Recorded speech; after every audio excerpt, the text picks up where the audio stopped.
Ito po, para hindi ko na babasahin, pero makikita naman ninyo sa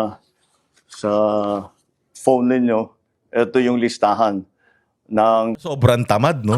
Tangina, ganito katamad dyan. Pinigyan siya ng listahan, babasahin na lang, pucha, hindi pa niya magawa.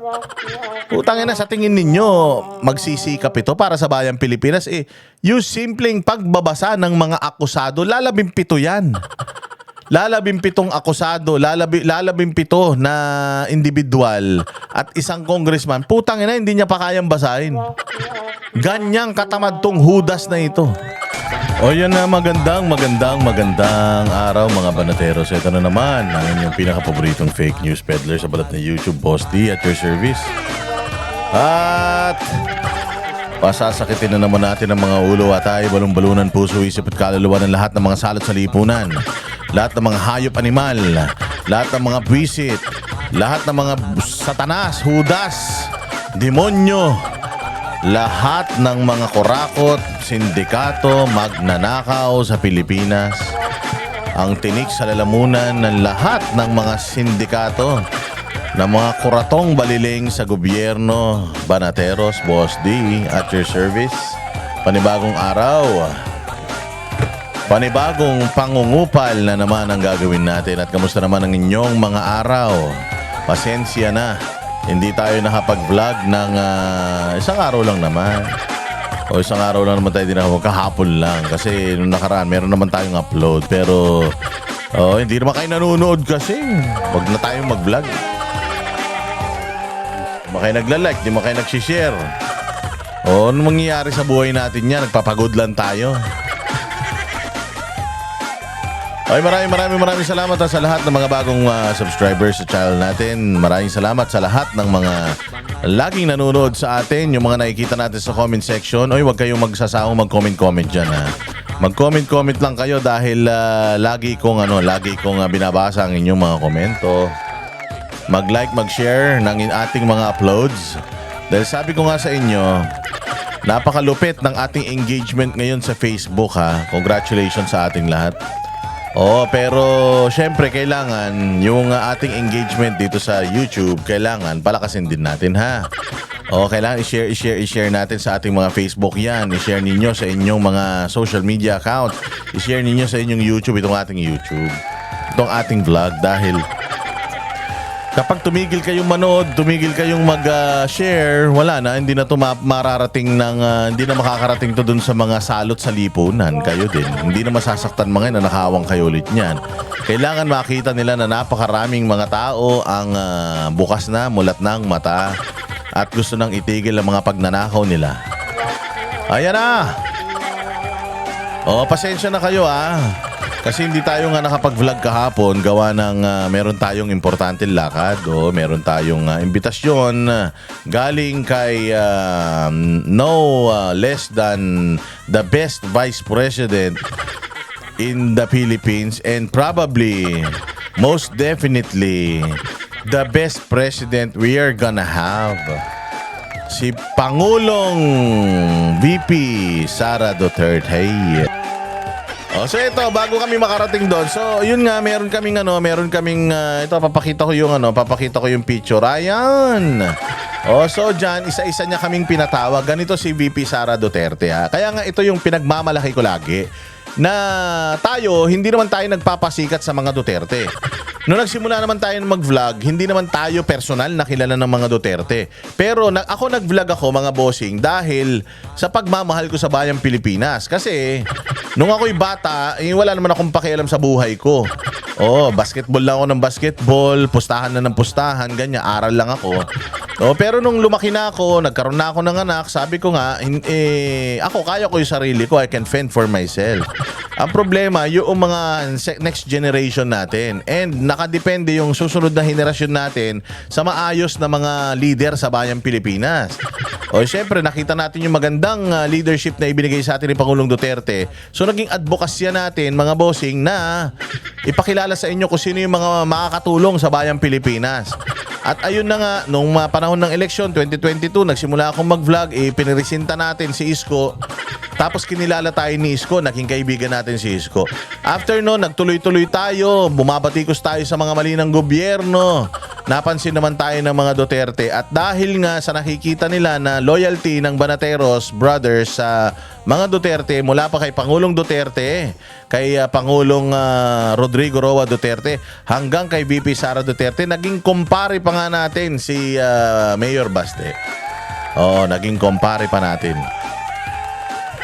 Ayan, yung tiwala. So nagpapasalamat sila. Siguro, hindi ko alam kung nakakabuti ba yung ginagawa ko sa kanila, pero alam ko kasi yung ginagawa ko, hindi naman para sa kanila eh. Yung ginagawa ko talaga para sa bayan. Pero ayun na nga, siyempre, dahil alam ko, mahal ko ang bayang Pilipinas at alam ko mga Duterte lang ang maaasahan natin na mag-aayos ng bayang Pilipinas. Ayun, gusto ko talaga mga Duterte na magmamuno sa bayang Pilipinas. So, napansin tayo ni VP Sara nung tayo'y nasa Europe, noong tayo nandiyan yan sa Kingdom of Jesus Christ, yung 16-day siege, kinausap niya tayo, kinamusta niya tayo dahil alam niya nga 16 days na tayo nandun, baka hindi na tayo naliligo. So, kinausap niya tayo. And then, when we were in Hong Kong, nakita rin kami dyan, tapos nung nasa Hague, nakita kami, naging bodyguard niya ako dyan. Sabi ko, wag kayong lalagpas dito sa linya, tatadyakan ko kayo. Tapos yun, then ayun nga, nung nagkita kami dyan, sabi niya nga sa akin, Boss Dada, it's nice to see you again. Nakaka-flatter. Kasi syempre, this is the second highest leader in our country. And most definitely going to be the president of our country come 2028. At least hindi ba na nakilala niya tayo. And I'm so proud na itong ginagawa kong mga kahayupan dito sa YouTube kahit papaano merong magandang naidudulot. Ayan nga yung picture namin, nagkukwentuhan kami diyan. Sabi niya sa akin, Boss D, ang pogi-pogi mo. Boss D, ang bango-bango mo. Oo, Boss D, kamusta ka naman? May asawa ka na ba? Sorry ka na lang. May asawa na kasi ako, sabi niya. Kung wala lang sana si Man Scarpio, Boss D, baka ikaw ang naging first gentleman ko sa 2028. Sabi ko naman sa kanya, Ma'am, mataas po ang respeto ko sa inyo. Napakaganda nyo po, crush na crush ko po kayo. Pero magkaibigan lang po tayo. Hindi po tayo pwedeng magkarelasyon kasi magkakaroon po ng conflict of interest. Baka sabihin nila mawawala po yung aking yung aking reputasyon sa pagva-vlog. Baka sabihin nila, kaya pinagtatanggol mo si Inday Sara kasi magkarelasyon kayong dalawa. Yun yung pinag-usapan namin dyan. So sabi ko sa kanya, Ma'am, alam ko masakit ito. Alam ko masasaktan ka, pero kapatid lang, ate lang ang turing ko sa'yo. Alam ko naligo ka ngayon, nagpaganda ka, pero sabi ko talagang hanggang dito lang tayo. Tinanggap naman niya yun ng maluwag. Hindi ko lang alam kung umiyak si BP pag uwi niya ng bahay. At inaway niya yung kanyang mister dahil nauna yung mister niya kaysa sa akin. Pero ayun, okay naman, naging maayos naman yung aming paghihiwalay. Actually, yung sinulat niya dyan sa libro, sabi niya, Boss Dada, I love you from BP Sara. Kaya hindi ko itatago ko na yan yung libro na yan. Kamustahan, binati niya tayo ng Merry Christmas, and then personal nagpasalamat siya sa atin. Sabi niya sa akin, thank you Boss Dada for being here, and thank you for supporting our family. So talaga namang ako naman dyan, kita niyo naman kilig na kilig ako dyan. Kita niyo naman, di ba? Nagpapayat ako talaga para sa event na yan dahil kay Doc Miguel Baker. Shout out kay Doc Miguel, mabuhay. So ayan, tapos ito nakakatawa, before kaming makarating dyan, merong paraffle. Yun ang pinaka nakakatawa sa lahat. Nung nag-raffle, nakakuha ako, kinakapa-kapa ako pa pero syempre ayaw ko munang buksan. Nag-raffle kami lahat, tuwan-tuwa, si Sir Jack, si Banatbay, magkakasabay kami. Pagbaba ko sa kotse, talagang binuksan ko. Sabi ko, ano ba itong nakuha ko? Mukhang ito na, naka-jackpot na yata ako. Walang hiya. Pagkuha ko, nanalo ko ng Joy dishwashing paste. 3 patak. Patay ang mga kurakot na sangkatutak. Sabi ko, walang hiya, Joy. Bakit kaya, Joy? So ngayon, pinost ko. Tapos, nagsunuran na yung ibang mga kasamahan ko na nandiyan dyan. Si Sir Jack, ang nakuha niya, bareta ng sabon. At least, mapapakinabangan niya. O pwede niyang ipang shampoo yun, yung Tide na bareta. Tapos si Banat may nakakuha ng isang boteng suka. Oo, si Coach Oli malamang toyo naman yung kanya. Si paring RJ ang nakuha niya 3 pirasong pasit kanto na chili mansi. Swerte mo, makakain mo. Oh, tapos si Joey De Vibre, ang nakuha niya kape. Si Jassy Egg, ang nakuha niya keso. O yung Crop Eden. Si Old School Pinoy, ang nakuha niya Sunsilk shampoo kasi puro balakubak eh. Si Old School Pinoy. O tapos and so on and so forth. Nakita ko pa yung iba, mga buti pa si Boss Mill. Si Boss Mill nakakuha nung tawag diyan. Nakakuha si Boss Mill ng spaghetti pack. Merong spaghetti sauce at saka pasta. Sabi ko, swerte ah. Ako nakakuha ko, Joy. Pero tawa kami ng tawa. Lahat kami tawa ng tawa. Tapos, ibinalita ko nga kay Mayor eh. Sabi ko, Mayor, tindi ng ate mo. Oo, sabi ko, baka iparapol mo sa susunod. Cornic ah. Sabi ko, ang tindi ng ate mo. Sabi ko, hulaan ninyo kung ano yung bigyan ko kayo ng mga 100 na chances of winning. Sabi ko, bibilang ko kayo ng 9 na sapatos. Ay, yun na nga. Walang nakahula, mga bossing. So walang nanalo dun sa aking patimpalak. Nanalo ako ng Joy. Ngayon, sabi ko, napaisip ako na grabe talaga, mga bossing, itong mga Duterte na ito. Grabe talaga yung kanilang pagiging frugal ba? O kasi parang it's the thought that counts. Alam niyo yung Joy na yan, I will keep it. Sayang lang talaga, dapat pinapirmahan ko yung kay VP Sara. Pero yung Joy dishwashing paste na yan, I will keep it along with my other Duterte merchandise. Masalamat PRD Book. Itong proudly raised by a Duterte mug. Yung baso ni Inday Sara at yung iba pang mga nakuha natin from yung mga pagbisibisita natin sa Malacanang, sa mga opisina nila. Tatago natin yan kasama yung Joy dishwashing paste na yan. Because para sa akin, isang patunay yan na nasa tamang landas tayo. Isang patunay yan na kapag binoto natin si Inday Sara, hindi niya talaga lulustayin ang pera ng Pilipinas. At ipapakita sa inyo ni Inday Sara kung papaano mamuno nang hindi mo naman kailangan na maging magarbo. Kailangan yung garbo ng pamumuno mo wala sa mga pagkaing hinahanda mo sa mga bisita mo, sa mga regalong ibinibigay mo sa mga bisita mo. Yung luho, yung ganda ng serbisyo ibibigay mo sa tao. So alam ko talaga na bawat sentimo ng pera ng taong bayan mapupunta yan sa taong bayan dahil ganito ka tawag dito katino ang pag-iisip nitong ating Vice President. Sobrang saya natin. Sobrang saya nung experience. Kita nyo, magte-30 minutes na akong nagkukwento, di ba?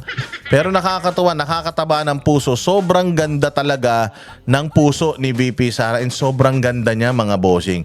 Hindi talaga nagbabago yung aking sinasabi na walang nakakapagpatino sa akin. Kahit nanay ko, sa harap ng nanay ko nakikipagsuntukan ako talaga. Isang tao lang ang nakapagpatino sa akin. Actually, dalawa. Si Pastor Apollo Kibuloy at saka ito si VP Sara. Si VP Sara, iba talaga yung yung aura niya. Para kang kinukuryente. Pag nakita mo siya, putya yung itsura niya, yung ganda niya, yung glow niya. Para kang sinusundot ng kutsilyo. Yung ibig ko sabihin, yung behave na behave ka. Proper ka. Si Jack lang hindi. Salita ng salita, di naman maintindihan.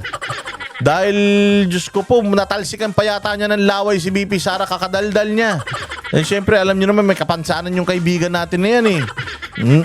Daldal siya ng daldal. Si VP Sara naman, tango ng tango. Sabi ko nga talaga itong si VP Sara, napaka So ako talaga, i-devote ko talaga yung aking advokasya na itong si VP Sara maging presidente natin. Kahit sa ayot sa gusto niya, kakalad ka rin natin yan para mag-file ng Certificate of Candidacy for 2028. At poproteksyonan natin siya mula sa kanyang pamumuno hanggang sa kanyang pagbaba sa pwesto at poproteksyonan natin siya mula sa mga mananakit sa kanya, magsasamantala sa kanya sa pagbaba niya sa pwesto. Kasi ganyan ang nangyari kay PRD. Actually, ginagawa nila yan sa mga mabubuting presidente para walang presidenteng maging mabait. Lahat ng presidente maging magnanakaw. Kasi kapag ikaw matinukang presidente, tingnan mo ginagawa nila sa mga matitinong tao, matutuwid na tao sa gobyerno, kinakasuhan nila. Pangulong Duterte, ang ganda ng ginawa sa Pilipinas, tingnan mo kinasuhan nila.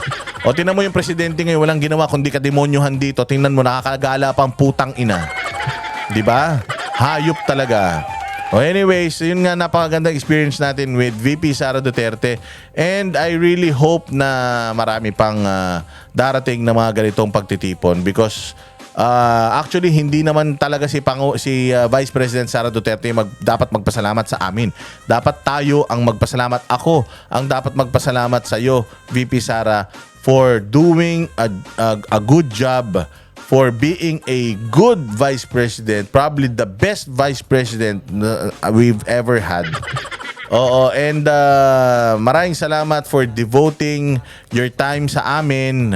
Alam namin na may maliliit ka pang anak and gusto mong hatiin yung time mo with your family and yung pagmamahal mo sa bayan. I am thanking you for yung giving us yung buhay, yung panahon para magserbisyo sa bayan. Maraming salamat, VP.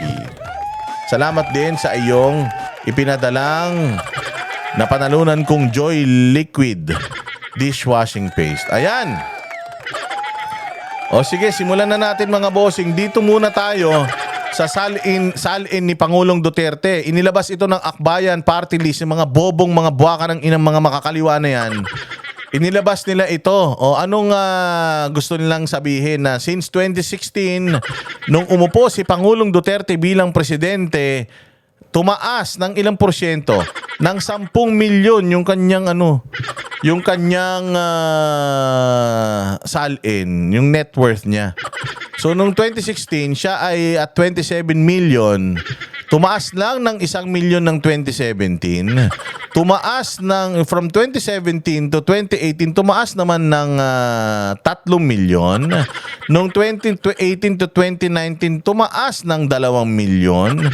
Noong 2019 to 2020, tumaas ng 3 milyon. Or kulang-kulang 3 milyon. Tapos tumaas ulit ng 2 milyon. Tapos tumaas, hindi, bumaba pa noong 2022. Gumastos pa siya. O, tingnan mo yung trend. Tumaas, nung bandang huli, bumaba. O, dito pinakikita nila na, yumaman siya nung naging presidente, kundi ba naman kayo mga tanga eh. Paano naman hindi ayaman yan? 400,000 ang sweldo niyang buwan.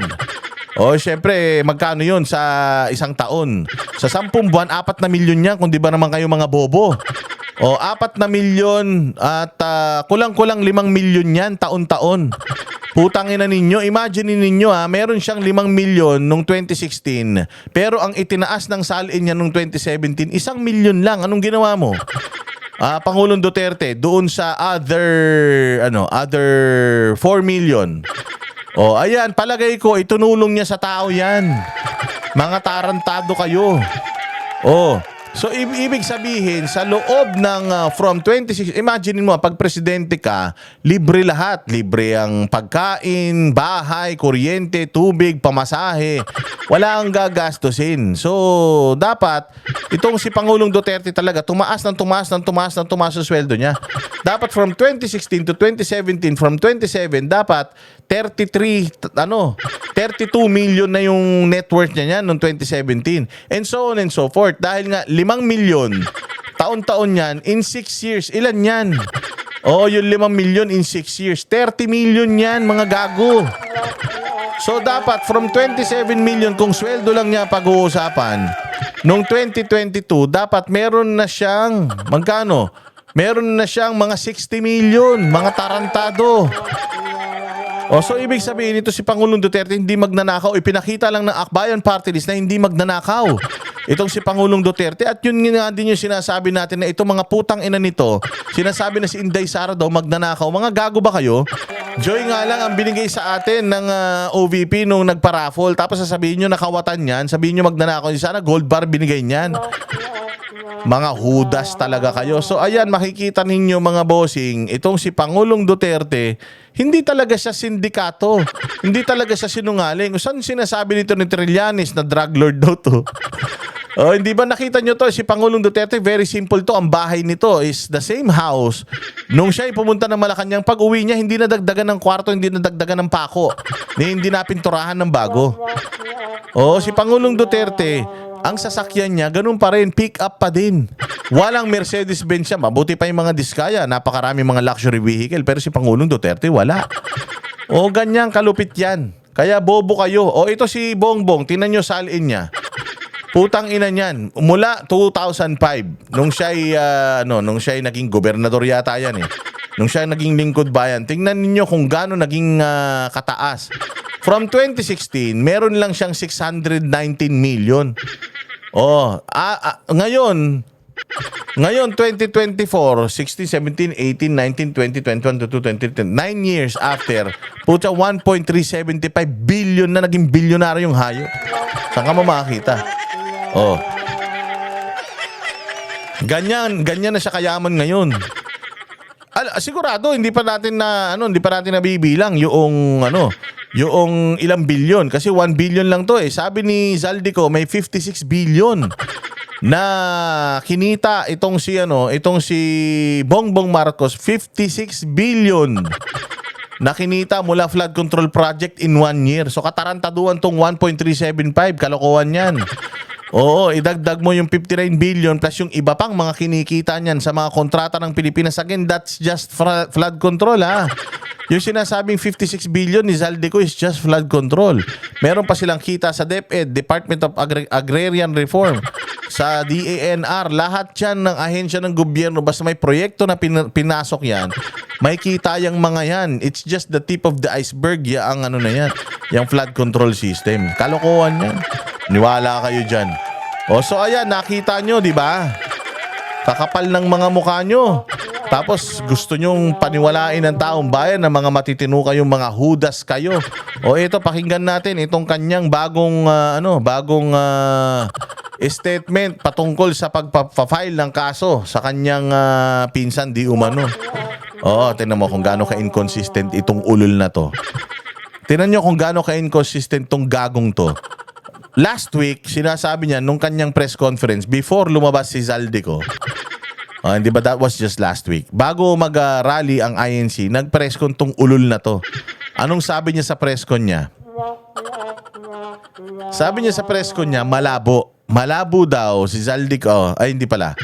Si Zaldico daw, tinawanan lang niya. Si Romualdez, malabo daw na madamay dito. Malabo Malabo. Pero ngayon, tingnan mo, 1 week after or less than a week after, iba na naman yung sinasabi niya. Alam nyo, ganyan pag addict.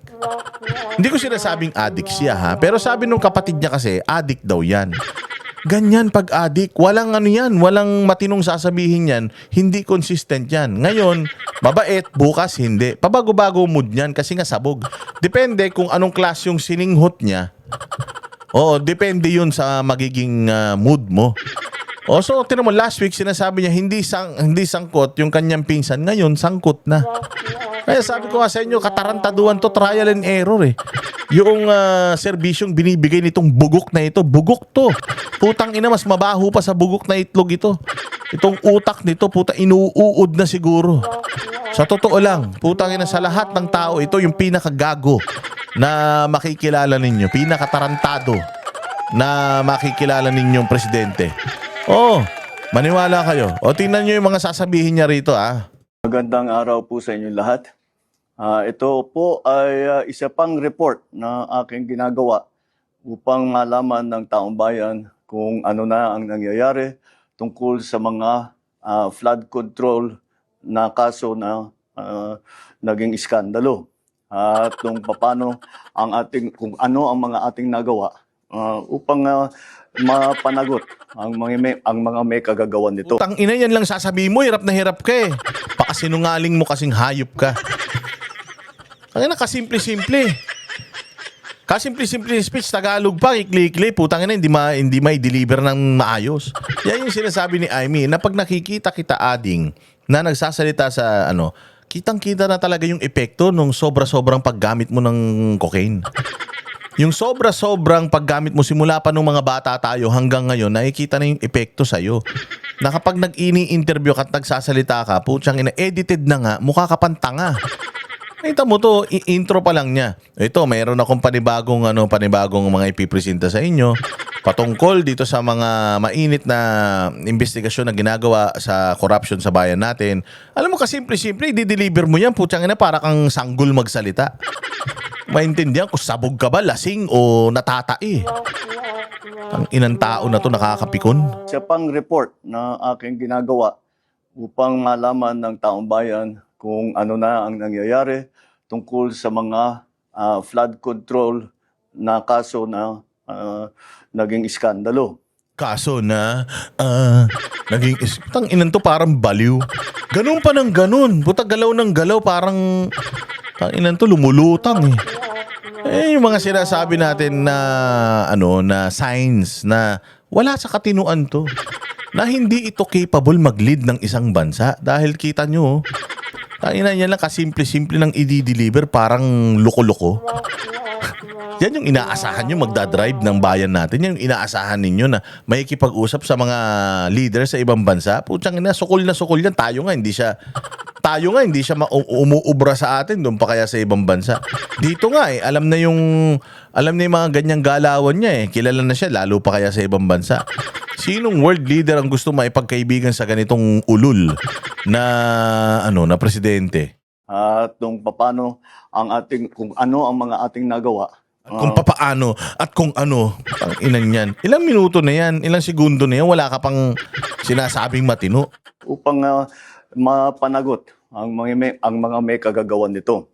Kaya nais kong i-report na ang ombudsman formal nang naghain ng kaso laban kina Saldico at iba pang 17 individual batay sa mga ebidensyang iniakyat ng ICI at saka ng DPWH. Hindi po ito haka-haka, hindi po ito kwento. Ito po ay tunay na ebidensya. Oo nga, ang tagal na nga namin gusto gago. 100 plus years na simula nung huling sinabi mo mahiya kayo hanggang ngayon yan palang nagagawa nyo. Magsampa pa lang ng kaso, wala pa nakukulong. Putang ina, dapat nga binibitay na mga yan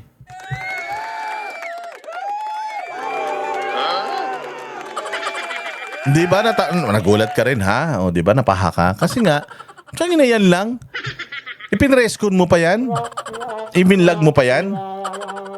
Nagpapapreskon na nga si Boying Rimulya miyat maya tapos yung sasabihin niya, hindi sasabihin mo. 14 17 na sangkot at saka isang congressman. Putsang ina, isa lang. Ang dami-daming mga kawatan diyan. Di ba itong mga ini-expose nung nakaraan? Di ba in-expose nung nakaraan yan? Sila Dong Gonzales, sila Suarez, di ba? Yan sila One Rider Party List. O yung Tagala Union, di ba lahat yan may mga construction firm? Bakit isa lang? Yung pinakakasuhan natin. Bakit si Saldico lang? Kung sino yung wala dito, yun yung kinakasuhan. Yung nandirito, wala. Ang inang yung katarantaduhan nyo. At ito po, para hindi ko na babasahin, pero makikita naman ninyo sa phone ninyo, ito yung listahan ng... Sobrang tamad, no? Tangina, ganito katamad dyan. Binigyan siya ng listahan, babasahin na lang, putya, hindi pa niya magawa. Utangina, sa tingin ninyo, magsisikap ito para sa bayang Pilipinas, yung simpleng pagbabasa ng mga akusado, lalabing 7 yan. Lalabing 7 akusado, lalabing 7 na individual at isang congressman. Putang ina, hindi niya pa kayang basahin. Ganyang katamad tong hudas na ito. Anak ng tinapay ka talaga, BBM mo. Wala ka talagang silbi. Ewan ko sa iyo, bakit kasi tumakbo kang presidente, hindi ka naman marunong. Pwede ka naman kasi magsalsal lang sa bahay o kaya magsampa lang kayong mag-asawa. Ang dami nyo naman ng pera. Pero po, ba't kasi nagpresidente ka pa? Wala ka naman kaalam-alam. O walang hiyang mama na ito. Pinagtrabaho niya pa kayo. Sabi niya, hindi ko nababasahin, tingnan nyo na lang. Ayan putang ina, makikita mo yan. Lalo na ako sa cellphone, makikita mo yan.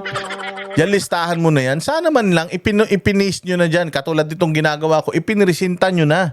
Tangina, laki-laki ng pera ng gobyerno, laki-laki ng confidential funds mo, ng president funds mo Ang laki-laki ng president fund, tapos hindi mo man lang mai-post dyan sa screen. Yung mga pangalan ng mga hayop na yan. Oo, nagnakaw ng pera ng bayan yung mga yan according sa inyong demanda. Hindi nyo man mapangalanan, ni basahin yung mga pangalan. Ba't di nyo mabasa? Mga kaalyado nyo ba yan? Mga loko-loko pala kayo Mabasahin mo na lang Number 1, si ganito, si ganito, si ganito, si ganito. Ang bilis-bilis Sobrang tamad mo, BBM. Dapat hindi ka na nag-vlog. Yan ang nga lang gagawin mo, mag-vlog ka na lang, papanggap ka na lang na may ginagawa, wala ka pang ginagawa. May arrest warrant na.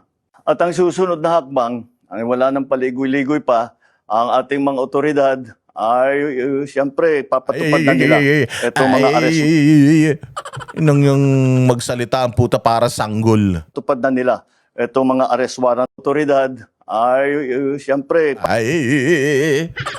Parang gago ang puta. Tangina, proud kayo dito. Hoy, mga loyalista nga. Proud kayo rito sa hudas na ito. otoridad ay siyempre papatupad na nila itong mga arrest warrant na ito. Aarestuhin na sila. Ihaharap sa korte. Inan yan. Ipapatupad na daw yung arrest warrant, aarestuhin na. Natural, may arrest warrant na nga. Tangin na may arrest warrant na, di aarestuhin na. Ginagawa mo naman tanga ka eh. Anak ng putya, parang kausap mo, kinder eh. Yan ang press, tangin ng vlog na ito. Diyos ko po. At pananagutin sa batas. Walang special na pagtrato, walang sinasanto. Ako ang nagsimula nitong lahat. Oh, alam namin, no? Yan, umamin siya. Ako ang nagsimula nitong lahat. Oo, alam namin, Bongbong, ikaw talaga nagsimula ng lahat ng kahayupan sa Pilipinas. Ikaw ang nagsimula ng lahat ng kademonyohan sa Pilipinas at alam namin na ikaw ang nagsimula ng lahat ng pagnanakaw sa Pilipinas. Bakit? Bakit, ha? Ikaw pumirma ikaw pumipirma taon-taon ng budget. So kung ano man ang nakalagay sa budget na yan, you authorized it. Kinumpirma mo. Kaya magnanakaw ang mga tao dyan sa budget na yan o hindi, kinumpirma mo. Kung mabuti ang budget, good. Pero kung masama ang budget at pinirmahan mo, bad yun. Oo, so you are equally as liable as itong mga as itong mga first-hand perpetrators na ito ng pagnanakaw sa Pilipinas because you authorized it eh. Oh, naglagay ako ng 10 milyon na nanakawin ko. Pinirmahan mo. O, anong ibig sabihin nun? Inauthorize mo, pinayagan mo akong magnakaw. Ganon. Sobrang tamad mo kasi. Kaya nga dito sinasabi natin na yung sobrang katamaran mo, pumapatay yan ng tao eh. Kaya nga may tanong ako noong nakaraan, anong gusto ninyo? Yung tao na pumapatay ng adik at mga pusher o yung adik na papatay ng mga tao? Bakit papatay ng mga tao? Dahil sa mga maling desisyon niya, maraming buhay ang mabubuwis. Katulad na nangyari dyan sa Cebu. Oh, dahil nga sa mga palpak na mga proyekto na pinirmahan nitong ulol na ito. Again, the DPWH is under his office. Oo, Congress ang nagbabudget pero DPWH ang direktang niyan, opisina na nagmamanage sa kanya, Office of the Vice President. Nagnakaw yung ahensya ng gobyerno under sa'yo tapos wala kang kasalanan. Ano sasabihin mo? Ikaw ang nagsimula? Oo, ikaw talaga ang nagsimula ng lahat ng kademonyohan dito. Simula nung 2023 budget na pinirmahan mo hanggang ngayon 2025, hanggang 2026, pag pinirmahan mo yung budget na yan, lahat ng mangyayari dyan, whether mabuti o maganda, command and responsibility, sa'yo lahat yan. So, kung ang corruption is nasa budget natin and you sign that budget, that corrupt budget, you're equally as guilty as itong mga magnanakaw. Ikaw talaga nagsimula. O yung itong ginagawa mo investigasyon, oo, ikaw talaga nagsimula kasi nga gusto mong ilihis sa'yo. Kailangan mong magsimula ng investigasyon para ilayo sa'yo dahil kung tusundan yung ebidensya na yan, ito na nga lumalabas na. Sa'yo lahat ang sisi. Walang iba. Umamin si Zaldico. Sabi ni Zaldico, naghahatid ako ng pera. 26 billion nung una, hindi. Naging 56 billion, 21 billion, naging 56. O kung magkano man billion, tas naghahatid daw kayo magpinsan. O kinumpirma yan ni Ping Lacson. Sabi ni Ping Lacson, totoo nga, may insertion nga ang presidente. So sinasabi ni Lacson na talagang totoo na meron kang insertion. Pero ang sabi ni Lacson, ang kumukubra hindi ang Pangulo, kung hindi si Bersamin, si Pangandaman at yung Yusek ng DepEd at saka yung assistant ni Bersamin. Sobrang bobo ng presidente natin na binabypass siya ng mga tao sa ilalim niya. Bakit? Kung totoo man yan, kung totoo man yung sinasabi nila na si Bersamin ang pinuno ng kawatan at si Bongbong walang kaalam-alam, kung totoo yan, bobo talaga si Bongbong. Kung totoo yan, napakahina talaga ni Bongbong. Kung totoo yan, incompetent at tamad talaga si Bongbong. Bakit? Imaginein mo, 2 Yusek, mas makapangyarihan sa'yo, nakakapangurakot nang hindi mo namamalayan, nasa isang bahay kayo. Tangina niyan. Kagaguhan, di ba? Nasa isang household kayo, hindi mo nakikita na wala na pala kayong ulam, hindi mo nakikita wala na kayong bigas, hindi mo nakikita wala na kayong isasaing ngayong gabi. O hindi ba naglolo ko na pala yung mga anak mo, hindi mo alam? Gaano ka ba ka-busy? Wala ka namang ginagawa, wala ka namang proyekto, wala ka namang trabaho. Puro ka lang naman gala, puro ka lang naman photo ops, wala ka namang ginagawa talaga. Paano nalusutan ka nitong mga ito? Di ba? So, oo, ikaw talaga ang nagsimula at hindi ikaw ang tatapos ito kasi sasabihin niya rito, ako nagsimula, akong tatapos. Tanga. Ikaw nga nagsimula eh. Ikaw ang nagsimula niyan, ikaw ang matatapos. Eh, sana matapos mo pa yung termino mo hanggang 2028. Pero sa nakikita ko with all these revelations, kasi padagdag yung mga dapat mong ipaliwanag eh. Matagal mo nang dapat ipaliwanag kung addict ka ba o hindi eh. Pero hindi mo ginagawa na, hindi mo ina-address yan. O ngayon, dito sa corruption, ganun din ang ginagawa mo. Oh, hindi nyo ina-address talaga. Hindi nyo naman pinapangalanan. Ang bagal-bagal nyo kumilos. Ang dami nyong dahilan na kesyo. Hindi natin to kailangan madaliin kasi ganito, ganyan. Dahil mong alam. O, tiyangin na hindi dapat madaliin eh. Namamatay na yung mga Pilipino. Kailang kakikilos. So sir, sa totoo lang, itong international community, wala na yan tiwala sa'yo. With all this, kasi sa totoo lang, yung issue lang ng drugs, ang dali naman patunayan yan eh. Hindi ka gagastos ng milyon. Just to prove na hindi ka addict. Pero tingnan mo, wala kayong ginagawang pamilya para patunayan na hindi kayo mga addict. Eh, it just shows na talagang may mga bisyo siguro kayo. Oh, because sabi nga nila, silence is sometimes or most of the time signs of guilt. 'Di ba? Oh. Oh, 'di ba 'yun ang katotohanan diyan. And itong mga world leaders natin sa buong mundo, sa buong mundo pa, doble-doble na 'yan. Sigurado ako na dirin-dirin na sa'yo. Kung yung mga tao rito sa Pilipinas dirin-dirin na sa'yo, mag-host ka pa ng ASEAN next year, I'm pretty sure walang susuporta sa lahat ng mga gusto mong mangyari. Why? Alam nila ibubulsa mo lang eh. Wala ka namang gagawin matino. Ako ang magtatapos. Kaya't asahan po ninyo na wala pong tigil itong aming ginagawa.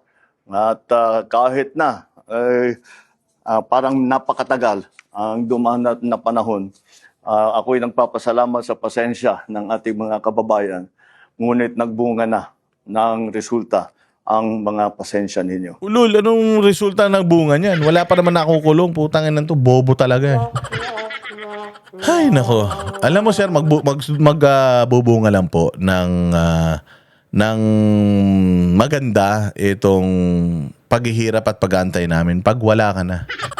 Yun na lang talaga actually yung inaantay namin, yung mawala ka na eh.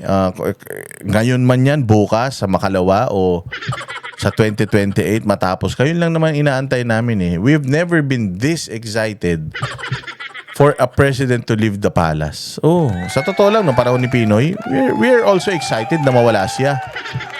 We are also excited na mawala na siya at si Pangulong Duterte na yung pumalit. Pero ngayon, mas excited kami. Alam mo, kahit sino nga pumalit sa'yo, pwede. Para sa akin ngayon, sinasabi nila mag-resign yung buong gabinete. Okay lang, basta mawala ka lang dyan eh. Tapos, snap-election tayo, yung matinong eleksyon eh.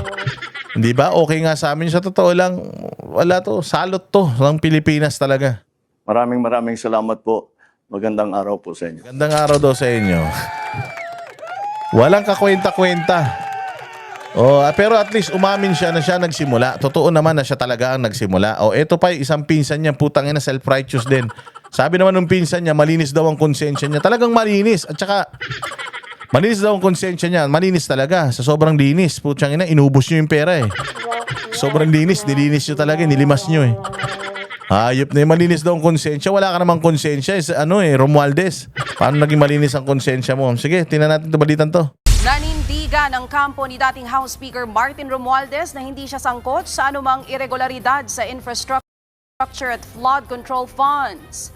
Kampante rin daw ang kongresista na masusi at walang kikilingan ang investigasyon ng ombudsman. Para sa update, makakausap po natin si Marian Enriquez. Marian, ano nga ba ang reaksyon ng kampo ni dating House Speaker Martin Romualdez sa issue?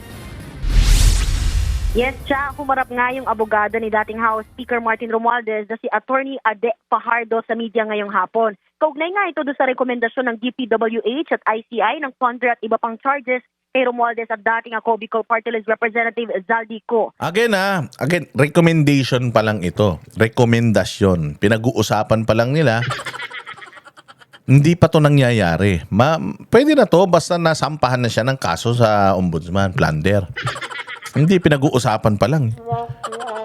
Wala ito. Maniwala ka. Kasi sinabi niya ni Bongbong yan last week na hindi, yung pinsan niya, hindi daw damay. Tapos ngayon, paiingayin nila na nire-recommenda na ng ICI. Nire-recommenda pa lang, pinapaingay nyo na, dinimandan nyo na sana. Tangina, may mga ebidensya na may sinasabi na nga yung mga tao na siya talaga tsaka tanga lang naman ang mag-iisip, isang party list representative ng hindi naman sobrang sikat na party list representative. Itong party list nga na to, hindi naman to yung number 1 na party list Ang nire-representa nga nito, Bicol So, ibig sabihin, maniniwala ka na isang party list representative ang merong may control sa budget ng buong Pilipinas na pati presidente, mas magaling siya. Na pati sa Speaker of the House. Kaya nga may Speaker of the House dahil yan ang pinakamataas dyan. Whatever happens to that Congress, we will blame it doon sa Speaker of the House. Pinagsasasabi nyo. Binasa ni Attorney Fajardo ang pahayag ni Romualdez. Gate ng dating speaker, voluntaryo siyang sumailalim sa fact-finding process ng Independent Commission for Infrastructure at hindi siya pinilit at nananatili siya sa bansa. Wala raw ni isang sinumpaan at kapani-paniwalang ebidensya na mag-uugnay sa kanya sa anumang irregularidad. Natural. Alam nga naman, umamin ka. Meron ba namang demonyo na umamin na masama siya? Oo, sa totoo nga lang, miski gumising ka ng umaga kahit wala kang toothbrush hindi mo aminin na mabantot ang hininga mo Walang kriminal na aamin sa mga kasalanang ginawa niya. Nahuli mo na yan, magdi-deny pa yan. Ganyan ang mga utak kriminal. Nanatili raw na malinis ang konsensya ni Romualdez. Umaasa ang dating speaker na ngayong nasa ombudsman na nga ang rekomendasyon, may tiwala sa makatarungan at masusing pagsusuri ng ombudsman. Malinis daw ang konsensya. Tanga, baka nilinis nyo na yung pera ng taong bayan. Wala kayong konsensya, boss. Maniwala kayo. Ang payat-payat mo na, Sobrang dami nung kinulimbat nyong pera, putyang ina, inuusig na kayo ng mga konsensya nyo kahit wala kayong konsensya. Actually, hindi sila inuusig ng konsensya. Hinahunting sila ng mga katarantaduang ginawa nila. Yung basurang ginawa nila, wala na. Hindi na nila maibalik, hindi na nila may tapon ulit sa iba. Kasi nga, putyang ina, sinagad-sagad nila Pwede naman kasi sigurong, may magnanakaw naman talaga. Pero, pwede ka naman magnakaw lang siguro ng konti dahil lahat naman kayo dyan sa gobyerno, magnanakaw kayo lahat Pwede naman magnakaw siguro ng konti. Putang ina, sinobra-sobrahan nyo naman yung nakaw. Sa loob lang ng 3 taon yung ninakaw ng 25 years ni Marcos Sr., putyang ina, tinapatan nyo Mas sinobrahan nyo pa nga. Tapos ang matindi, okay naman yung nagnanakaw tapos meron ding resulta. Ang problema talaga ghost. Tinaasan yung mga porsyento ninyo para yung mga kontraktor wala na silang kitain. Sinong gagong magninigosyong walang kikitain? Ikaw, pagawin kita ng bahay ko. Tapos bigyan kita ng budget na 1 million. Pero yung bahay na pinapagawa ko worth 20 million. Gagawin mo? Tayo nang gagawin mo dyan, kukunin mo yung pera. Tarantado ka, akin na yung pera. Tatakasan na kita. Bakit? Ginagago mo ko Sinong gagawa ng tulay? Sa kalahati lang nung cost nung noong bidding namin. Talagang sinagad-sagad nila. Ang dami nila naghahati-hati. Imaginein mo. Mula mo sa district engineer, contractor pa lang may cut na district engineer hanggang sa DPWH, hanggang sa Kongreso, hanggang sa Senado, hanggang sa Speaker of the House, hanggang dyan sa Presidente. Ganun karami yung kaltas. Kaya nga sinasabi ni Inday, hindi ba, na yung budget na natitira na lang dyan, wala na sa kalahati. Mga at least nasa mga 20 to 30% na lang yung natitira. Pucha, anong project magagawa mo? Tako 70% yung pinaghahati-hatian nila. Sabi ko, sinagad nyo eh. Okay lang man siguro. O, sige, i-overprice mo yan ng mga 5 million. May overprice mo ng 5 million. Tapos, hati-hati tayo. 1 million sa akin, tapos yung 4 million paghati-hatian nyo. Yung ganun lang man siguro na nakaw. Baka kahit na papaano hindi namin mararamdaman. Pero yung putsang ina talagang inubos nyo yung pera eh. Sa loob ng isang taon, putang ina yun, yung budget na doble. Tapos walang proyekto, 22 yung yung classroom. Saan ka naman, di ba? Sobrang kademonyohan talaga. Ganid din yung mga kayang pagkasya niya sa mga bangko nyo. Nang matanong naman kung nasaan ngayon si Congressman Romualdez, ayon kay Attorney Fajardo, nasa Metro Manila raw ito. Narito ang pahayag ni Attorney Ade Fajardo. I willingly submitted myself to the ICI's fact-finding process, appeared voluntarily, and remained in the country. Throughout all these proceedings, no sworn or credible evidence has ever linked me to any irregularity, and again, my conscience remains clear. It is now with the Ombudsman. I trust in the Ombudsman's impartial and thorough review. Ayun, tinan nyo. Sinong humahawak? Sinong hawak ng kaso? Ombudsman. Alam naman natin na napaka-shady, scandalous nung pagkakatalaga kay Ombudsman dyan. Di na nila may tatago di ba? Si Bongbong, di niya na may iwas. Si Romualdez, di niya na may iwas. Binuhay pa kasi nila si Zaldico, nakakapagsalita pa tuloy. Ito mga sinasabi ni Zaldico ngayon is a dead man's confession. Oh, mamamatay ito. Umaniwala kayo, mamamatay ito. Sa sobrang laki ng iskandalo na ito, hindi nila bubuhayin to. Hindi nila papayagan na ito si Zaldico makauwi rito sa Pilipinas at makapagsalita. Hindi nila yung papayagan. Kaya sobrang delikado niyan. O testin mo sino nag-aasikaso ng mga kaso. Ombudsman. If the Ombudsman believes na wala kang ginawang kasalanan, hindi yan mag-iimbestiga. Because ang trabaho ng Ombudsman is to investigate. How can you be so sure na si Ombudsman Remulla iimbestigahan thoroughly ito si Romualdez? Baka nga wala pang isang buwan mag-rule out na yan na wala kaming nakitang ebidensya that links itong si Romualdez. Gaganon lang yan, tapos na yan. Kaya nga tinan mo, sabi niya, may tiwala ako sa Ombudsman. O talagang may tiwala kayo naglagay dyan Kahit nanuknukan ang dami ng kaso, minagic nyo para lang mailagay siya dyan So the purpose, kaya inilagay nyo siya dyan, hindi lang para trabahuin si Inday Sara, kung hindi para iiwas sa inyo.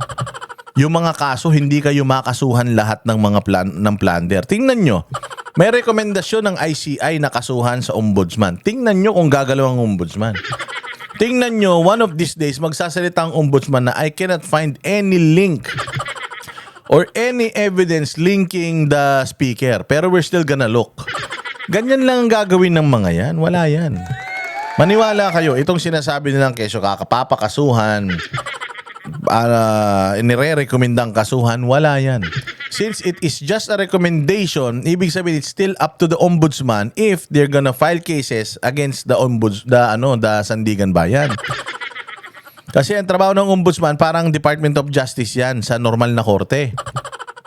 Siya ang maghahanap ng probable cause para idemanda ka, habla ka daan sa Sandigan Bayan. Sandigan Bayan ang parang korte na magdidesisyon. Then after Sandigan Bayan, meron pang Supreme Court. So ganyan kasalimuot yung pagdadaanan niyan. Do you think itong si Romualdez, ilang taon na lang sila, 2.5 taon? Kaya nilang patagalin, pahabain yan hanggang sa makakalimutan na, katulad ni Leila de Lima, nakalabas na. Katulad ni Reza na acquit na. Katulad ni Kerwin Espinosa na biglang nakalaya na. Ganyan lang gagawin ng mga yan. Oo, kailangan yan ang Ombudsman mag-file ng case kagad sa Sandigan Bayan para ma-issuehan na ito ng mga arrest warrant at makulong ng mga ito. Until then, wala yan. Katarantaduhan yung mga kaso-kaso na yan kunyari. And evaluation. I do so with confidence that a fair and complete assessment of the record will reflect the truth. Oh, yun Yun ang sinasabi niya. Oh, malinis daw ang konsensya ni Satanas. Naging malinis ang konsensya ni Satanas. Oh. Ito na yung warrant of arrest dahil nag-issue na sila ng warrant of arrest kay Zaldico. Pakinggan natin to.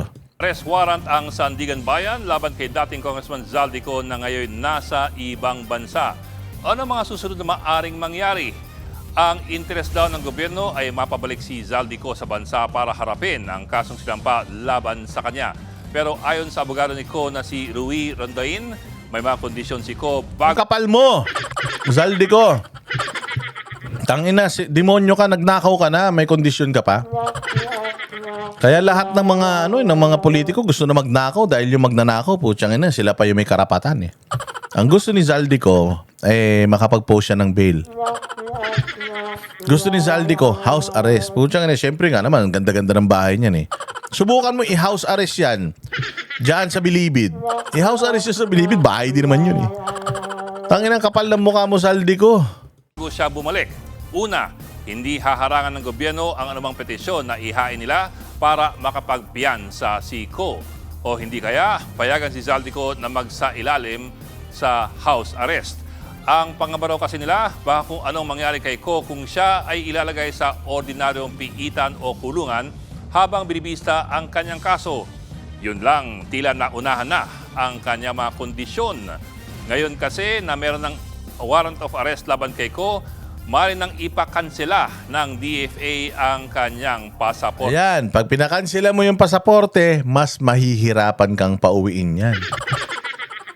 Pag pinakansela mo yung passport niyan, mahihirapan kang pauwiin yan. Di ba yan nga din yung sinasabi natin? Dapat wag niyong cancelin yung passport niya. Since may lookout order sa kanya, yung passport niya, pag ginamit niya yan, lalabas sa atin kung saan bansa nandoon yan. Once na nagpunta yan sa isang bansa na meron tayong extradition treaty, i-alarman nyo na kagad yung otoridad doon, nahawakan na nila, i-alarman nyo na kagad yung Interpol. Tapos, i-deport. Hindi mo ma-deport yung isang taong walang passport.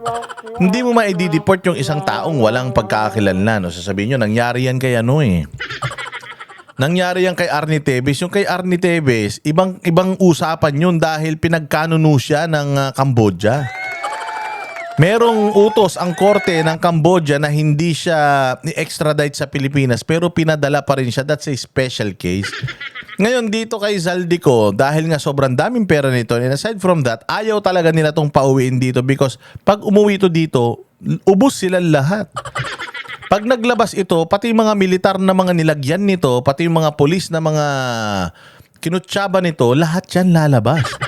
Mahinang nilalang ito si Zaldico when you pressure this person dahil hindi to sanay sa kahirapan. Sigurado ako na magte-tell all yan, kaya hindi nila yan pauwiin dito. And isa yan sa mga purpose kaya nila kakancelin yung passport niyan para hindi makauwi dito yan. Style nyo bulok. Sa Philippine Passport Sa tingin ninyo, isa lang ang passport niyan? Sa dami ng ninakaw niyan, sa tingin nyo, isa lang pasaporte niyan? Eh di umano, may pasaporte na nga daw ng Europe yan. Act of 1996, ito po ang grounds para sa kanselasyon ng isang pasaporte. Una, kung pugante o wanted ang isang tao. Pangalawa, kung siya ay nahatulan ng guilty ng isang korte. At pangatlo, kung ang kanyang pasaporte ay peke o kaya ay tampered. O di kaya kung ang isang tao ay banta sa seguridad ng bansa or sa public safety. Kapag nakansela na ang pasaporte, hindi na pwedeng pag-alagala sa abroad ang isang Pilipino. Merong dalawa pang paraan para piliting makabalik si Zaldico ngayong meron ng arrest warrant laban sa kanya. Narin po ang extradition. Meron tayong extradition treaty sa 14 na mga bansa. Kung nariyan si Zaldi sa... Again yung extradition, ganito ang style niyan. Kung halimbawa sa ibang bansa ka, at ang batas ay humarap ka sa local court doon sa bansa na yun. Para yun sa mga citizen. Kung hindi ka citizen, pwede ka na lang outright na ipadala na kagad. Kaya nga, yun ang nangyari kay Pangulong Duterte, illegal bakit? Citizen siya ng Pilipinas. Okay man lang kung ikaw ay hindi Pilipino. Gumawa ka ng krimen dito, kinukuha ka na nung korte sa bansa nila o sa bansa nyo, pwede ka nang ipadala kagad ng Pilipinas o nang hindi na kailangan dumaan sa local courts. Kailangan na ng proper documentation.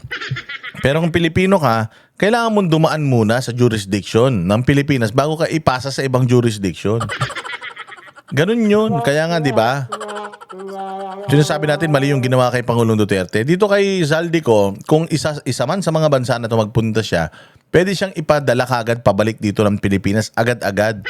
Dahil Pilipino siya, hindi siya taga dyan sa mga bansa na yan. Alin sa mga bansang yan, maaaring mag-request ng Pilipinas ng kanyang arrest at extradition pabalik ng Pilipinas. At ang huling paraan, ang paggamit ng ating membership sa Interpol. Kung kaunti lamang ating mga extradition treaties, halos lahat naman ng bansa sa mundo ay bahagi po ng Interpol, kasama na tayo. Maring isanggunin ng Pilipinas ang kaso ni Zaldico sa... Yan. So yan ang mga pwedeng mangyari kay Zaldico. Oo. So delikado ka, Zaldico. Yung ginawa mo kay Arnie Tevez, nangyayari na sa'yo. Demonyo ka. Oh, tinampan natin sa balita ang pinakakasuhan. Pasok. Bago na namang kaso na inirekomendang isampa kay Zaldico, pati si dating Ayan na. Inirekomendang isampa, inirekomenda pa lang. Hindi pa isinasampa. House Speaker Martin Romualdez pinakakasuhan na rin sa ombudsman. Nasa frontline ng balitang yan, si JC Cosico. Ito ay tungkol sa mga impormasyon ng dating Speaker Martin Romualdez at saka ni Zaldico. Pag nakita lahat ng ebidensya, baka mag-file ng kaso ng plunder o anti-graft o indirect bribery. Mismong si Pangulong Bongbong Marcos na ang nagsabi ng nagbabadyang kaso laban sa kanyang pinsan na si Congressman Martin Romualdez. Dami rin dyan si dating Congressman Zaldico. Nagbabadya. Ay ko nga sa'yo eh. Sana, sa susunod, kung maglabas ka ng ganyan, yung may resulta na. Kinasuhan na, may kaso na, may warrant na, at pina-arrest na, okay yan. Pero yung nagbabadya pa lang, mukhang makakasuhan, mga ganong style, wala yan. Katarantaduhan niya, walang mangyayari dyan, style nyo bulok. Kaugnay pa rin yan ng mga maanumalyang flood control projects. Malakas naman ang loob natin na yung ombudsman, ang ginagawa lamang ay sumusunod sa ebidensya. At kung saan tayo dinadala ng ebidensya, doon pupunta ang ating investigasyon. Isang oras lang matapos ang pahayag na yan ng Pangulo, ito na ang DPWH at Independent Commission for Infrastructure. Kahong-kahong dokumento ang dinala nila sa Office of the Ombudsman. Inirekomenda nilang kasuhan ng plunder o pandarambong, graft o katiwalian at direct bribery o panunuhol si Romualdez. Ayan nga yung sinasabi natin, no? Puro optics yan. Pupunta sila sa ombudsman, dami-daming kahon, file ng cases, mag-file sa ombudsman. It's still up to the ombudsman kung mahahanapan niya ng probable cause yan, kung iimbestigahan niya at kung kakasuhan niya sa Sandigan Bayan. Sino ba ang ombudsman? Si Boying Rimulya, kakampi nila yan eh. Kaya nga nila yan nilagay yan dyan eh, para makatakas sila sa mga accountability nila eh. Hindi nila nilagay yan dyan si Boying Rimulya para magtrabaho yan ng according sa mandato niya, no? Kaya nga hinilot eh. Hindi ba? May kaso yan. Hindi dapat naging ombudsman yan. Ang daming ayaw maging ombudsman yan. Ang daming katarantado ang ginawa niyan sa DOJ. Inilagay nga sa dyan eh. 7 years yan. Na ombudsman. 7 years. Hindi mo pwedeng tanggalin yan. Kaya nga siya nilagay dyan. At ang naglagay sa kanya dyan, yung mismong mga sangkot. Di ba ang naglagay sa kanya mismo sa ombudsman, yung mga sangkot. Sino yung sangkot? Si Bongbong Marcos, si Romualdez, sila magpinsan. Yun ang ano niyan. Oy, do you think itong nila, sasaya kayo dito? Hay, salamat. Pinakakasuhan pa lang. Tingnan mo. Isang buwan na, hindi pa nakakasuhan yan si Romualdez. Isang buwan na, wala pang warrant of arrest yan. Oo, maniwala kayo. Or, inuutay-utay nila. Titingnan siguro nila kung papalag. Kasi nga, iniiwasan lang naman talaga nila is mapunta kay Bongbong Marcos yung sisi. Si Bongbong Marcos, sobrang traidor niyan. Walang kamag-anak dyan sa hayop na yan. O, kahit ito si Romualdez, ilalaglag niyan. Sila Bersamin nga, nilaglag eh. Laki nang naitulong sa kanya, nilaglag. Pinagtatanggol siya, nilaglag niya eh. So ito pa kaya si Romualdez, ilalaglag niya yan balang araw. Pero Baka kapag wala na sila sa posisyon. Ngayon na hanggat kaya pa nilang iiwas yung mga ano na yan, kasalanan na yan sa kanila, gagawin nila yan. Ganyang kahayop mga yan. Kasama sa isinumite sa Ombudsman ang nasa 100 bilyong pisong halaga ng kontrata mula 2016 hanggang 2025 na nakuha ng mga kumpanyang SunWest at Hightone Construction, ang dalawang kumpanyang iniuugnay kay Zaldico. Speaker Martin Romualdez, siya ang naging speaker from 2022 to 2025. Si former Congressman Zaldico ang napili na Committee on Appropriations Chairman.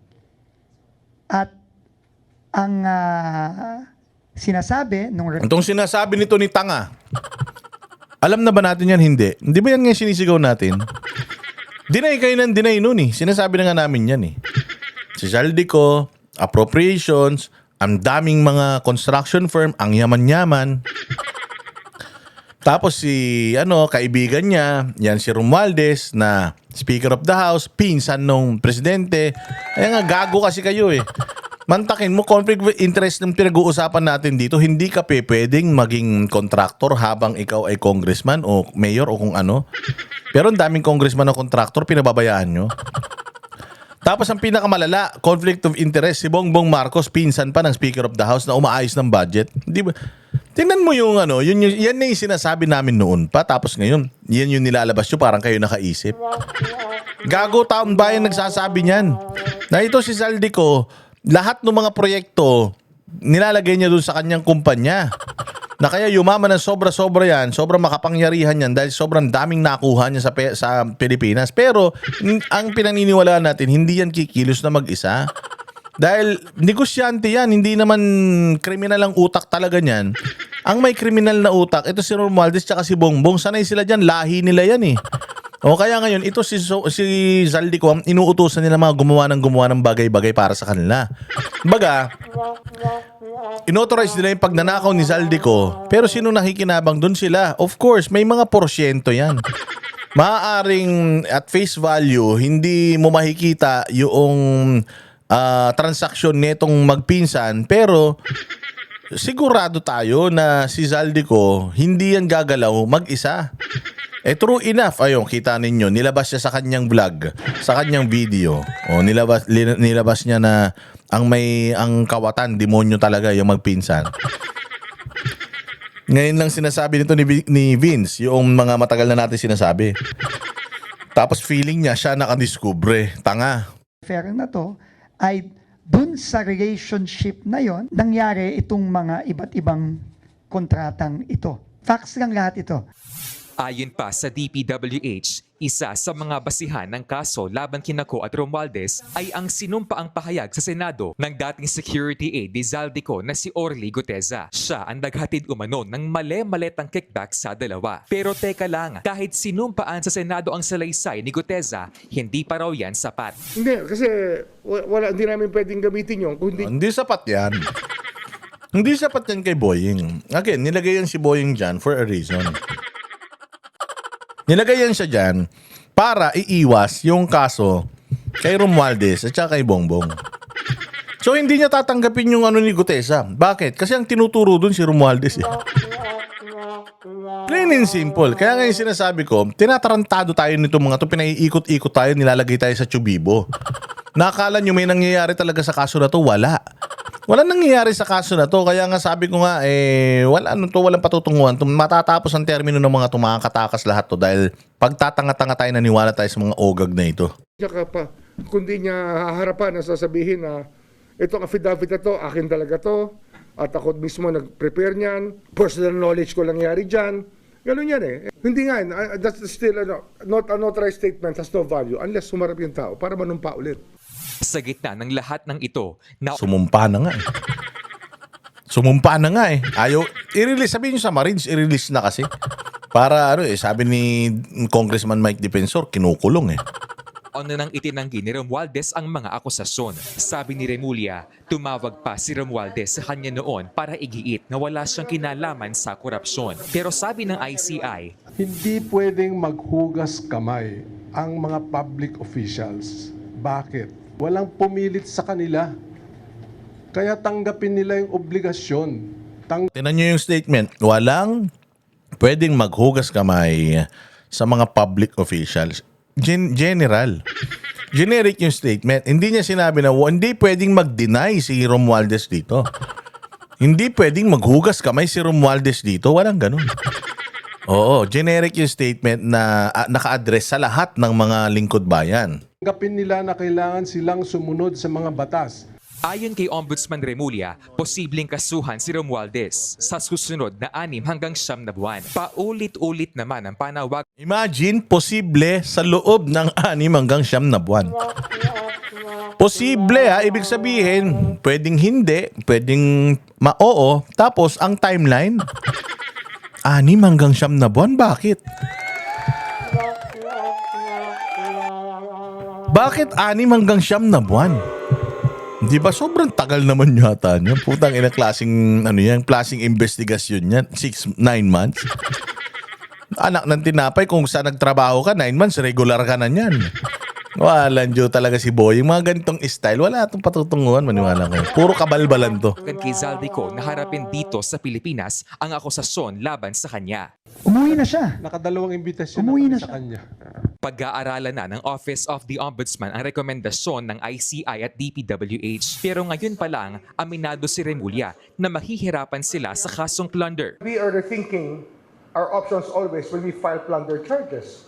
Because no one ever gets convicted of plunder. And some of these theories are just insane.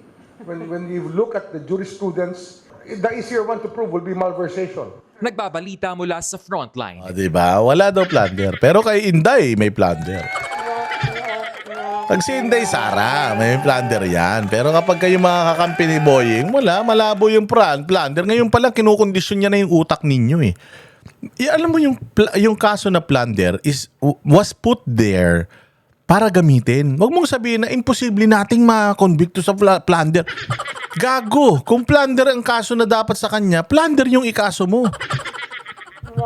Gunggong din eh, sinasabi niya na kagad na ngayon pa lang na wala, mahirapan tayo dito sa plunder, maganda dito, malversation lang. Putang inang yan. Malversation, ano yan? Ano lang ang sentensya niyan? Dapat nga kagad dyan eh. Kung pwede nga ikaso mo dyan, murder para talagang bitay. I mean, yes, di ba? Kaya nga ito yung sinasabi natin, bendalo ni Mokong eh. No, plunder was put there to utilize. Okay? Kaya mayroong plunder na mga pwedeng ikaso sa mga taga-gobyerno para i-utilize mo. Hindi pwedeng, wag yan, iba na lang ikaso natin. Yung mas magaan, yung mas mako-convict sila. Gago, kung plunder yung ginawa niya, plunder. Kung halimbawa pumatay ng tao, murder ang file mong case, hindi shoplifting.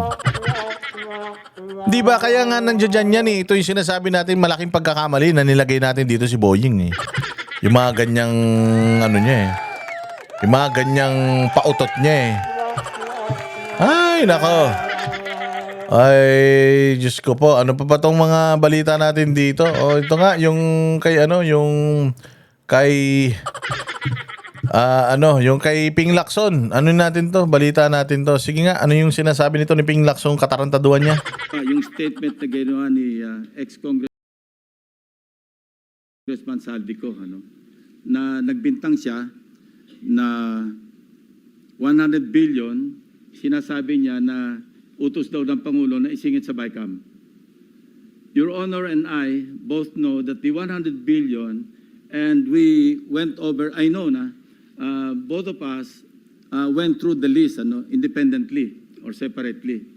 And you and I agree na totoo yung listahan ng 100 billion pesos. Okay. So anong sinabi ni Lacson? Totoo. Yung statement ni Zaldico na may 100 billion insertion ang Malacanang. Okay, ba't noon sinasabi nito? Bakit noon sinasabi mo, Ping, na dapat nilagay na lang sa NEP? Oo, kasi president's budget yun. Bakit nilagay pa sa insertion? Wala. Tapos ngayon, biglang kino-confirm niya. Ilang araw matapos yung revelasyon. Yung mismong sinabi niya na negative yun or imposible, sinasabi niya ngayon na, binasa ko, tinignan ko. Meron ngang insertion, 100 billion. Oo, at talagang Office of the Vice President, yung may insertion. So kino-confirm niya yung sinasabi ni Zaldico. Sinungaling si Zaldico? Hindi. Kasi totoo yung sinasabi ni Zaldico, kinonfirm na nito eh. Ano pa yung palusot? Talaga nasingit sa BICAM.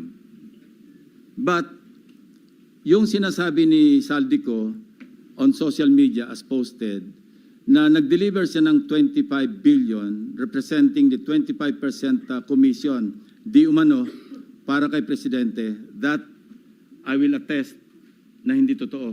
No? Yun talaga absolutely untrue or false. Untrue or completely false. Why? Because, last Sunday, I received a call from the camp of former Undersecretary Roberto Bernardo. Ang sinasabi niya, noong nakita niya si Saldico sa social media na nagsasabing merong 100 billion na di umano inutos ng Pangulo na isingit sa BICAM, napag-alaman ko from Undersecretary Bernardo na may mga tao sa Malacanang, not the President, not authorized by the President, who misrepresented him. I will name some of them. Undersecretary Adrian Bersamin. He name-dropped the President, making Saldico believe na utos ng Pangulo na ipasok sa BICAM yung insertions na 100 billion. Now, Yusek Trigib Olaybar.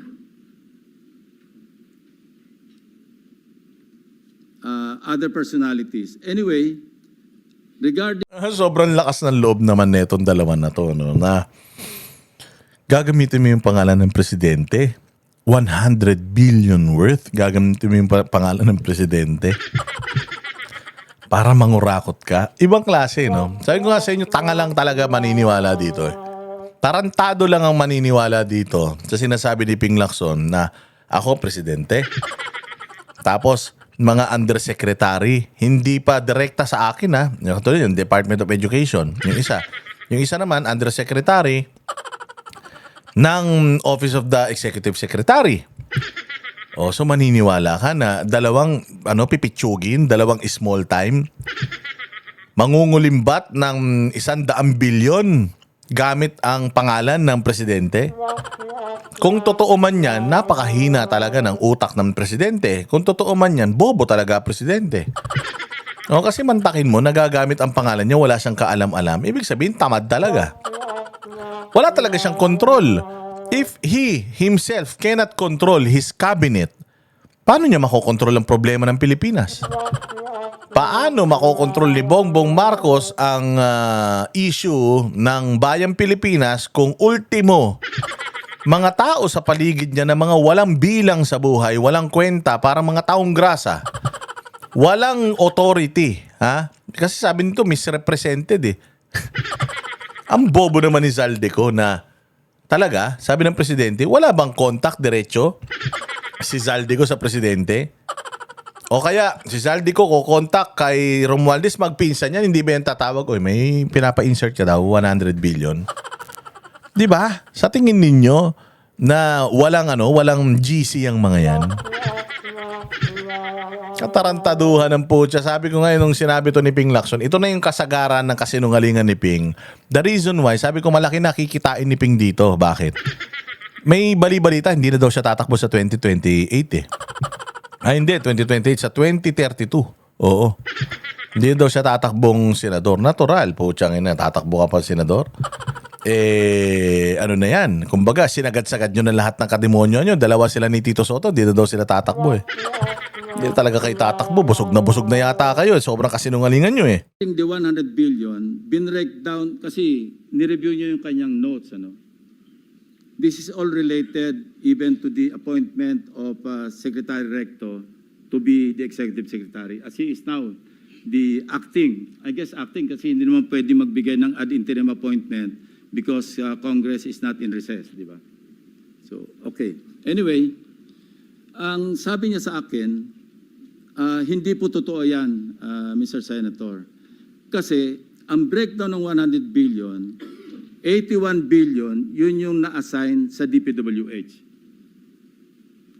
Yung 29 billion, other agencies. Hindi niya alam. out of the 81 billion or out of the 100 billion, yung sa 81 billion, 52 billion, siya ang personal na nag-handle. Ako po nag-handle nun. Nasa notes niya, ito yung kanyang table, binigay niya ako ng kopya. No. 51.01, I think almost 52 billion. Anyway, so 52 billion, yun yung personal hinandle niya. And talagang sabi niya, naghatid ako ng pera as kickback.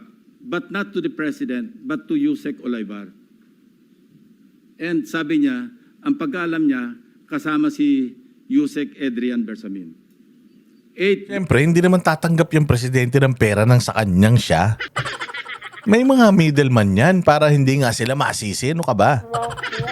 Nang tinapay, sinabi na nga ni sinabi na nga rin nito ni ni Zaldi ko yan na the fact na representative mo to tumatanggap ng pera itong mga to under your authority, para na rin ako nag-abot sa'yo.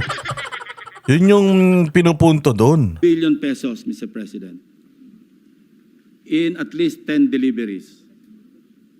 The modus that yung arrangement nila is, may tigisa silang armored van. May armored van si Yusek Olaibar, may armored van siya, magpapark sa basement ng Diamond Hotel, darating yung van driven by Olaibar, and possibly, sabi niya, hindi siya sigurado, and possibly, along with Adrian Bersamin. Bakante yung armored van, ipapark, idadrive yung isang van na puno ng pera. Ranging from 800 million hanggang 2 billion. Umabot ng 2 billion only because sometime in March, yung kanyang date na sinasabi from, I think, March hanggang April, yung delivery. Very good nga raw siya, sabi ni Yusek Olaibar, kasi nakakapag-deliver.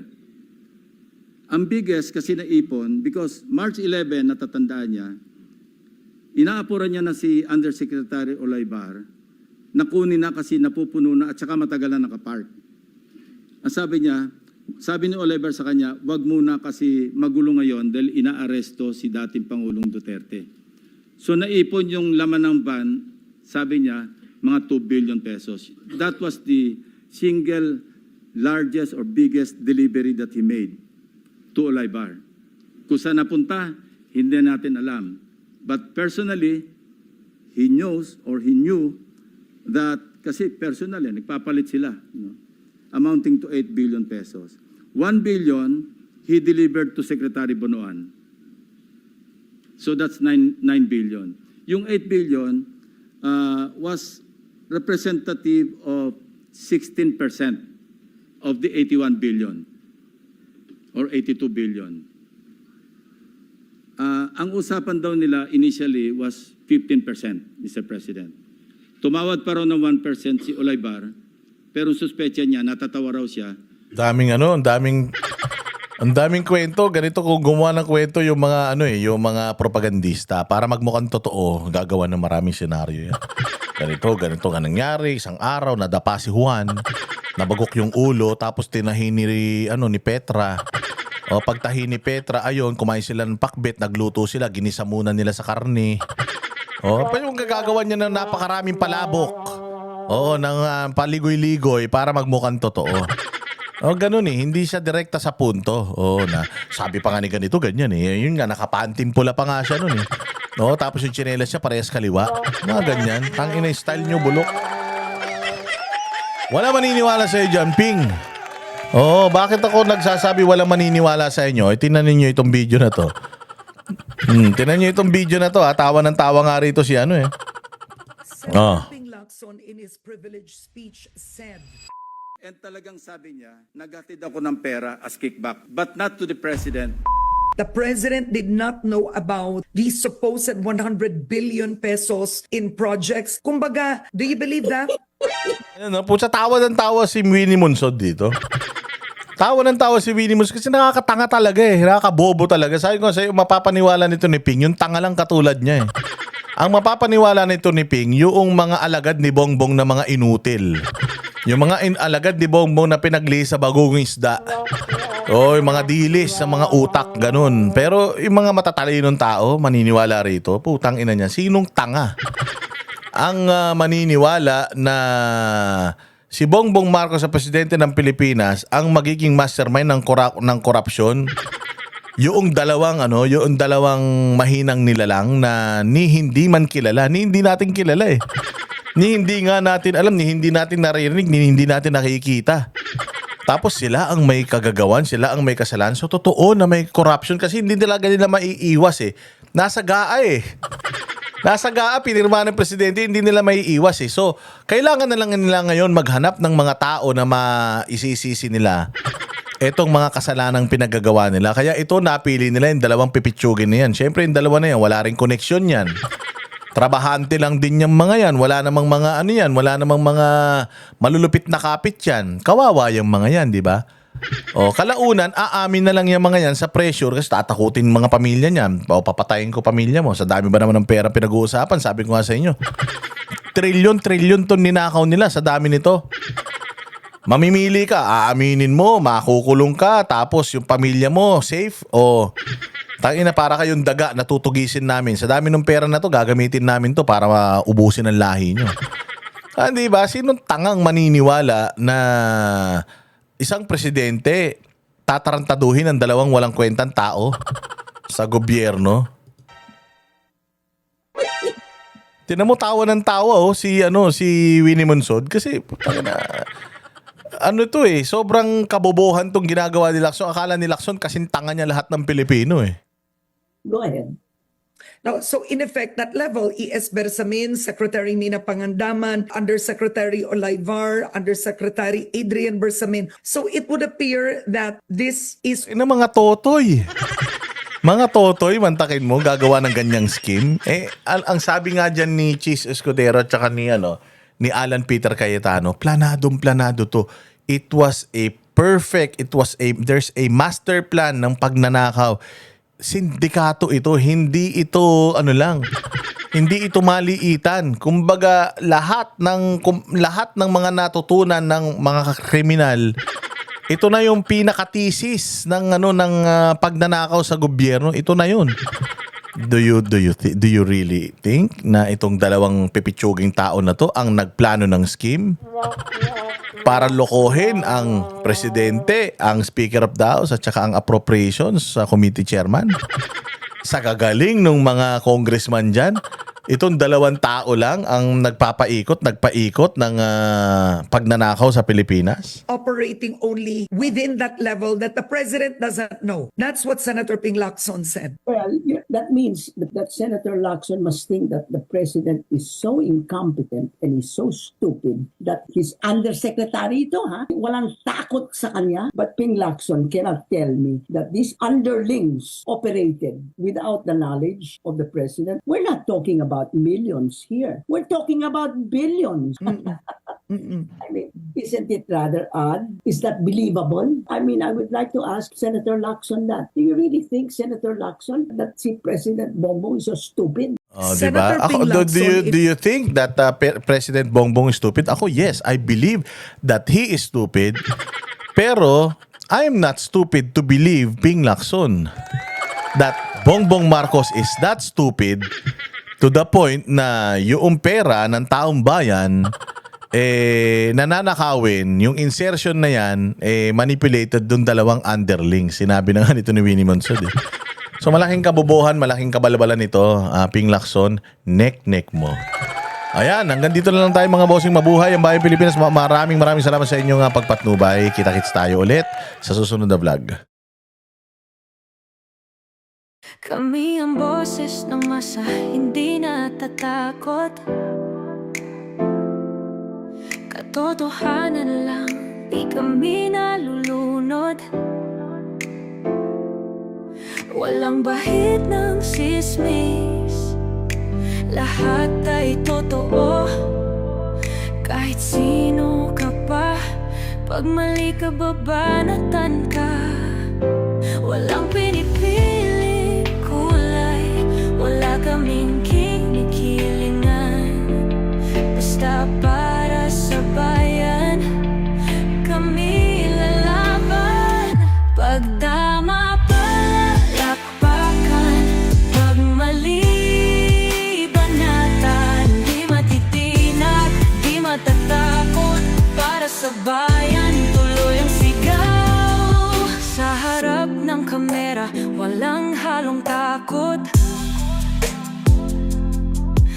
mga baluktot, lahat kayo'y tutumba. Ang hustisya at totoo, yun lang ang mahalaga. Kahit sinong harang, di kami matitinag. Walang pinipiling kulay, wala kaming kinikilingan. Basta para sa bayan, kami lalaban. Pag tama palakpakan, pag mali banatan, di matitinag, di matatakot. Para sa bayan, tuloy ang sigaw. Kung nasa tama ka, ikaw ay aming kasama. Pero pag mali ka, handa ka na bang mabasag? Banateros kami, walang inuuran. Dahil bayan muna, bago ang sarili.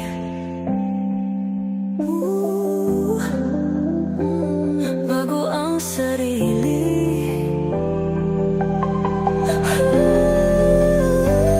Pag tama palakpakan, pag mali banatan, banateros ang sigaw. Katotohanan ang laban.